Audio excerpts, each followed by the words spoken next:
the strings, which are the most important part of the JavaScript to create any text or sentence.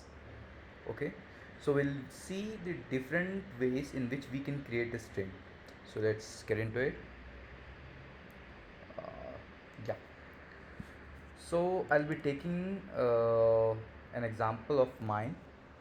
So let's create few variables.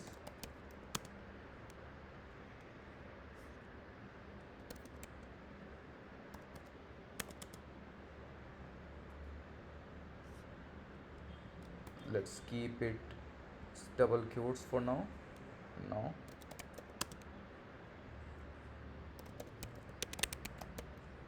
First name, you can take my name, then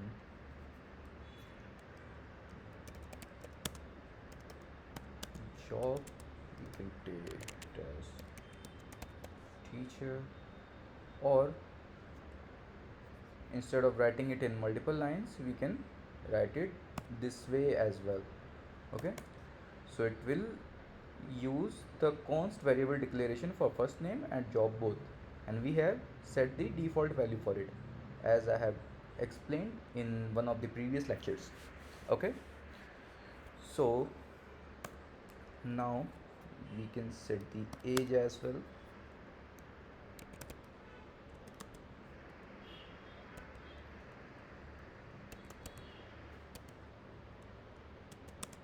As 1995, let's say. Okay, so we have created three variables. Now we are going to create a string with these variables. Okay, so I just want to show you one more thing.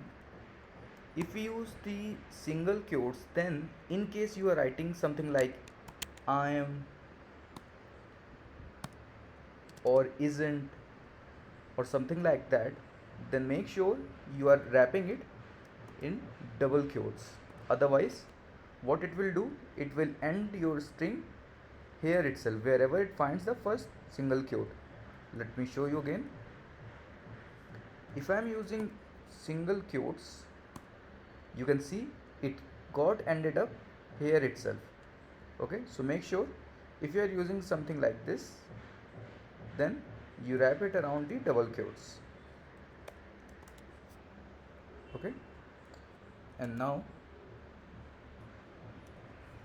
we will join it with this plus symbol as we have discussed earlier. First name, and then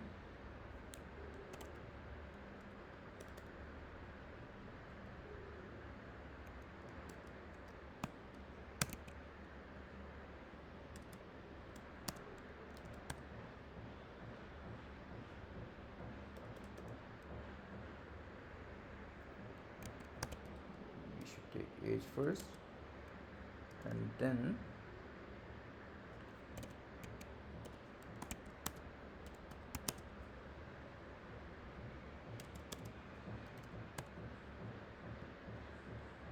okay, so let's see this in console log.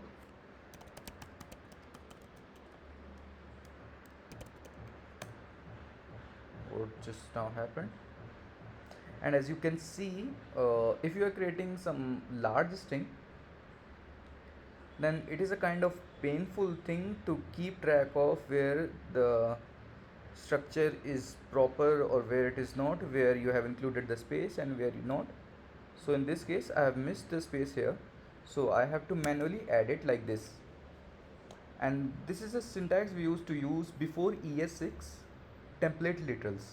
Okay, so if you are writing some big string, then it is a kind of painful experience to write it in this way. So now let me show you the other way, which is ES6 way to write the strings. Let me write the text for it as well.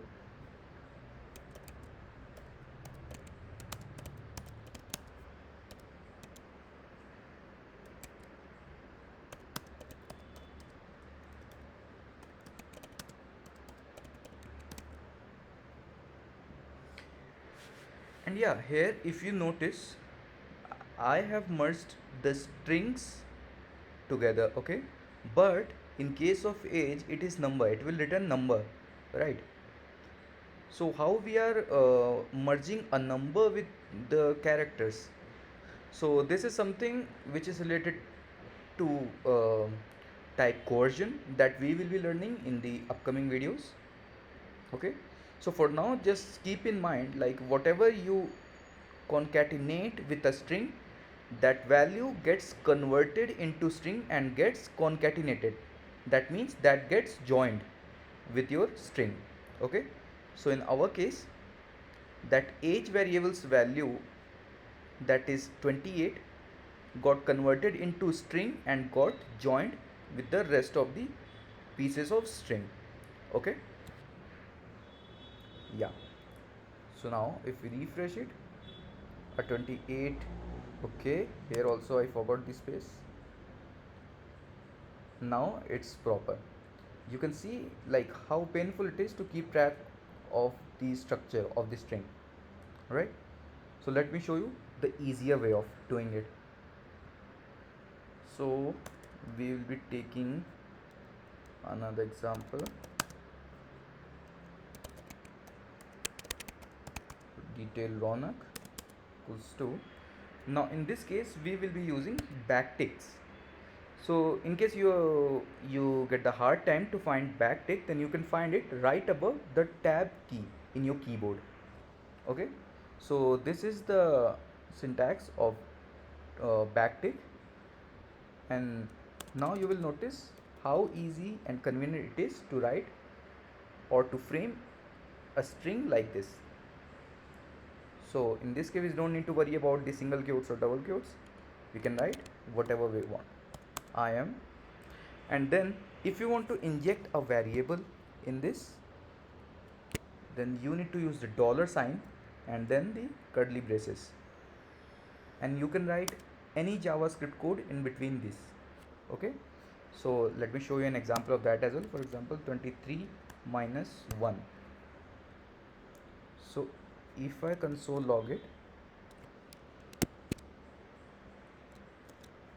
then let's see what happens.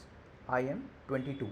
Okay, so we can literally write any JavaScript code in between these two curly braces. Okay, so now we'll be using it to frame our sentence. First name, then space, or a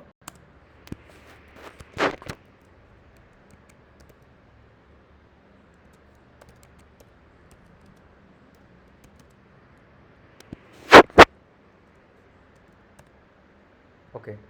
So now you can see the difference, like how difficult it was to create a string before ES6 and how convenient it is to create a string after ES6 template literals. Now let's see the console if it works the same, and indeed it works the exact same way but with more convenient syntax.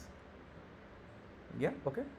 So I wanted to show you one more thing which we can do easily in template literals.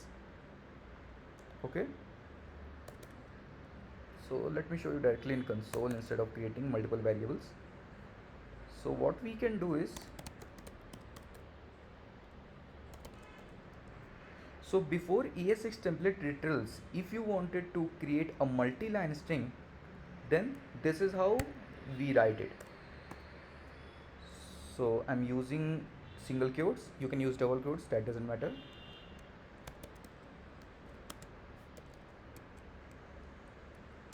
This, and then you need to use /n.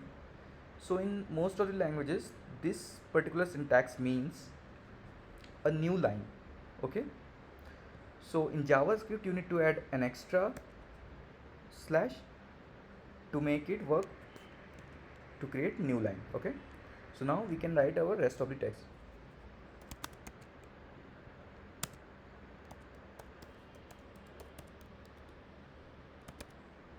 And then we can again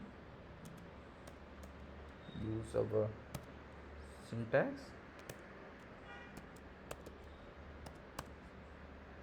and we are getting this error because I haven't used this at the last. Okay, So if I use this, then the error will be gone, as you can notice here. Okay, so we don't need this extra slash n, so I'm removing it from here. So let's see what happens now.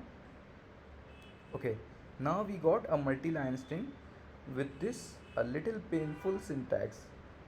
We have to use it everywhere, but we can write it in a much convenient way with the help of template literals. All we need to do is we just need to use the backticks, and we can remove all this,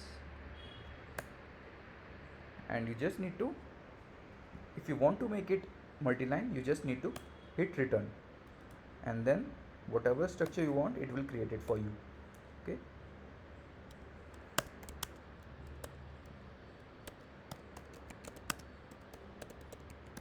template literal multi-line string. Okay, let's see. Okay, so as you can notice, it created a multi-line comment same as earlier, but with a more convenient syntax. Alright, so now from the next lecture onwards, it's gonna be a little amazing, because we will be start implementing the decisions, okay, like the if else conditions. So this is it for this lecture. See you in the next one.